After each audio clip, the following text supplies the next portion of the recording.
On October 7th, 2023, when the Hamas terrorist group uploaded photos of them paragliding and massacring people, those people were massacred.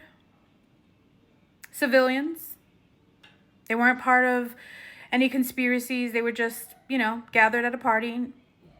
IDF members, families in their homes, at their breakfast tables, tortured.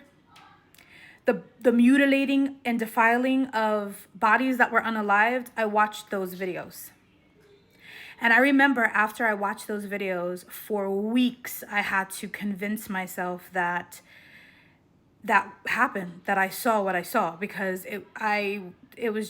it's one thing to see it on a horror movie, but it's another thing to see it the way that they uploaded those videos. And I had a choice. I could have stuck my head in the sand and act like it wasn't happening, but I decided to watch those videos because I knew I needed to.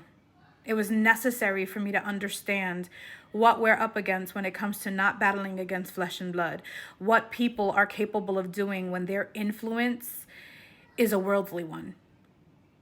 So I watched the videos and I was devastated. And I didn't really speak up much then because I don't live in Israel and it didn't happen on my soil. And even though we had Americans that were taken and one who was unalive there, Hirsch, I still felt like, man, I don't want to talk about something if it's out of my league. And so I didn't. But I was watching and paying attention to what others were saying about it. And I could tell when there was people who just were uploading videos for their views and the clicks. I could tell the things that they would say. Israel's an apartheid state. No, it's not. No, it's not. So you're not very educated. You're not as wise as you think you are. Right? Mossad, he's a secret spy. No, he's not. You're not as wise as you think you are. But I stood quiet. I didn't say anything. And then this happened on our soil. And I saw that. And a lot of people that saw it for the first time, something like that, is devastating for them. But I remember October 7th. So when I saw what happened to our brother Charlie, it's hard.